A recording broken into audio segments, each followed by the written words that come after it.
Hace algunos días un diputado chileno tuvo expresiones críticas muy fuertes, muy duras, respecto a un multimillonario chileno, el magnate Andrónico Luxi, que tiene una serie de conflictos con la sociedad civil en el ámbito de la pesca, la minería, comunidades de pueblos originarios, y que no tiene precisamente la simpatía de los chilenos.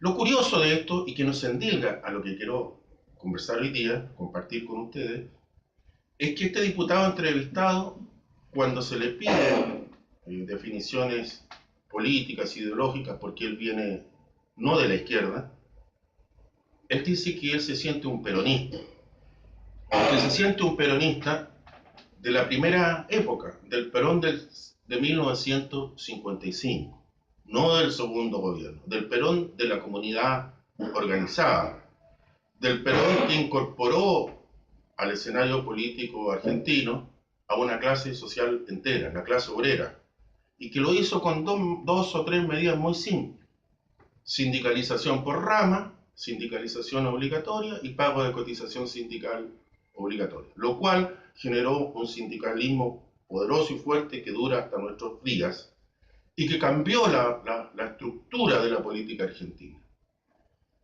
Bien, se nota que este diputado conoce la historia de Perón, porque dijo que él rescataba el Perón del 55, no el Perón de 1973, porque ahí habría tenido que hacerse cargo del séquito del entorno de Perón, que no es precisamente lo mejor que ha producido la sociedad argentina. El brujo López Rega, el comisario Villar, el comisario Almirón, la misma Isabelita Martínez de Perón, es decir, aquellos que anticiparon la masacre que partió el 24 de marzo de 1976 con esa organización nefasta paramilitar que se llamó la AAA.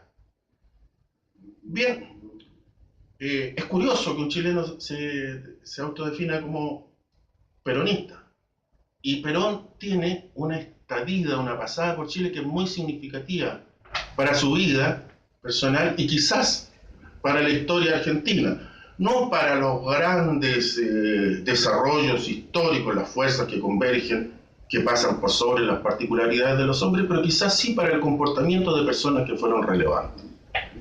El general Perón llegó a Chile como agregado militar en 1936. Él participaba en un grupo militar dentro del ejército argentino que estaba ahí luchando por imponerse al interior de ese ejército que operaba casi como un partido político. Ellos habían derrocado con el general José Félix Iriburu a Hipólito Yrigoyen, el presidente civil elegido democráticamente, y había fracciones internas. Y él termina de agregado militar en Chile. Se destaca rápidamente por su porte, su estampa. Nuestros hermanos argentinos no son precisamente escuetos a la hora del verbo, y traba una cierta amistad con el presidente Arturo Alessandri Palma, el León de Tarapacá, uno de los oradores más vehementes, lucidos que ha tenido la historia política chilena, y de una gran muñeca y habilidad. Quizás de aquella relación él aprenda esto de que un político debe decir siempre, hacer como suya las dos alternativas posibles. Si usted dice, mire, tal cosa va a resultar, diga también que va a fracasar. Porque de esa manera, como las cosas ocurrirán de una u otra manera, usted podrá decir, yo lo dije. Bien, el general Perón, que en ese momento era mayor, estuvo aquí durante 2 años, hasta marzo de 1938, y trabó amistad con la sociedad política militar chilena. El ejército chileno estaba muy desprestigiado ante la sociedad y especialmente a los ojos del presidente Arturo Alessandri. Los jefes del ejército y de la marina lo habían derrocado al presidente Alessandri en 1925. Los jóvenes oficiales lo habían traído de vuelta del exilio y lo habían reinstalado en el gobierno, y los jóvenes oficiales, dentro de los cuales se encontraba Carlos Ibáñez del Campo y Marmaduke Grove, lo habían vuelto a derrocar y lo habían vuelto a mandar al exilio. Así que al presidente Alessandri no le simpatizaba mucho esto de los militares. Y eso les cortaba entonces la llave del presupuesto. y el ejército chileno estaba muy interesado en tener alguna atención que posibilitara compras de armamento, aumentos de presupuesto, designación de militares, lo que sabemos. Y crearon una telaraña que lograron incluso arrastrar a Juan Domingo Perón, que era uno que veía debajo del asfalto.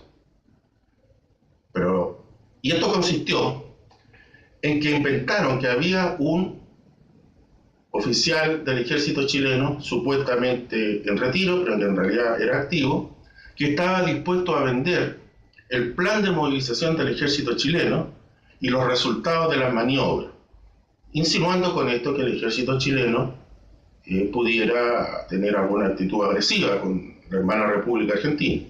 Era una cosa de los militares chilenos para que le aumentaran el presupuesto. Pero picó Juan Domingo Perón y consiguió, con la anuencia del ministro de Defensa argentino, que le entregaran 90.000 pesos de aquel entonces, que era mucho, para comprar estos planes. Un oficial ganaba en ese momento, la remuneración de Perón eran 200 pesos mensuales.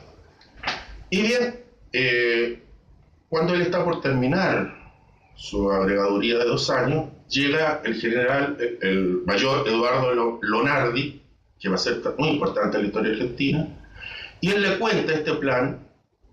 Yo creo que hábilmente Perón se dio cuenta que esto tenía un riesgo, y el que había hecho la operación no la quiso consumar y la dejó a cargo de Lonardi. Es decir, que recibiera los planes, los fotografiara y pagara el dinero. Cuando eso ocurre, aquí en el pasaje Mate, en el centro de Santiago, en el domicilio de unos ciudadanos argentinos, los oficiales de la inteligencia chilena detienen al mayor Eduardo Lonardi, le allanan su casa y es expulsado él y su señora. Durante 2 meses habían trabado amistad Lonardi con Perón y sus mujeres también. Le decían a la primera señora de Perón la Potota, con nombre cariñoso, no sé qué significará esto en Argentina. No lo quiero traducir literal a Chile. Esta amistad se quebró porque el general Lonardi, cuando llega a Buenos Aires, le pide a Perón que lo apoye, que le diga que esta es una operación oficial, y como se estila en estos casos, el general Perón dice: mira, yo no tengo nada que ver, tú te la arreglas, tú hiciste lo que hiciste. Está a punto de perder su carrera, Lonardi. Su mujer va a conversar con Perón, Perón le dice: retírese señora, mejor, no corra más riesgos. Y la cosa parece que era oficial, porque Perón lo mandaron ahí de agregado militar a Italia, donde él, según cuenta, lo habría recibido el duce. Se duda si esto fue cierto o no cierto, y dice que entabló relaciones con grandes oficiales de la Wehrmacht alemana, pero en todo caso fue promocionado, no fue sancionado. Lonardi estuvo a punto de pagar los platos rotos, porque alguien tiene que pagar los platos rotos. Y solo la intervención de un político importante logró que este señor continuara su carrera. La odiosidad de Lonardi, que era un hombre muy prestigiado dentro del ejército, va a tener efecto. Lonardi se compromete el 51 en una conspiración contra Perón y es por eso detenido y dado de baja del ejército. Y el 55, siendo Perón presidente electo por segunda vez, habiendo todo hecho estas transformaciones de la mano de Eva Perón, de Eva Duarte, encabeza el general Lonardi un golpe de Estado al que parece fue el arrastrado, no tenía mayores intenciones. Aquí donde algunos suponemos que quizás fue la odiosidad personal hacia Perón la que lo arrastró. Y entonces, este general da el golpe de Estado en 16 de septiembre de 1955, se inicia el proceso que se llama Revolución Libertadora, que algunos llaman Revolución Fusiladora, donde se fusilaron incluso a generales patriotas como Juan José Valle, de cuya hija tuve el honor de conocerle y trabar alguna amistad. Y Lonardi impone la consigna: ni vencedores ni vencidos. Esto quiere decir que él no tenía una odiosidad con el movimiento político que encabezaba Perón, esta clase obrera, diríamos hoy, empoderada. Y por eso dura poco en el gobierno, 1 mes y medio, es derrocado por Pedro Eugenio Aramburu, que pide más vehemencia, más dureza, más represión, y por el almirante Isaac Rojas, que tenía dos obsesiones, la clase obrera argentina y la República de Chile, dentro de sus odiosidades, no dentro de sus amores. Bien, este conflicto Lonardi-Perón entonces puede haber tenido una repercusión histórica en Argentina, por lo antes dicho. Y es una etapa no conocida o poco conocida del general Perón. Ambas cancillerías, cuando estallaron los hechos, el 2 de abril de 1938, optaron por silenciar el asunto porque los chilenos habían excedido y habían allanado la casa del agregado militar Lonardi, y los argentinos andaban en cosas no muy santas. Bueno, estas son trazos de la historia que quería compartir con ustedes.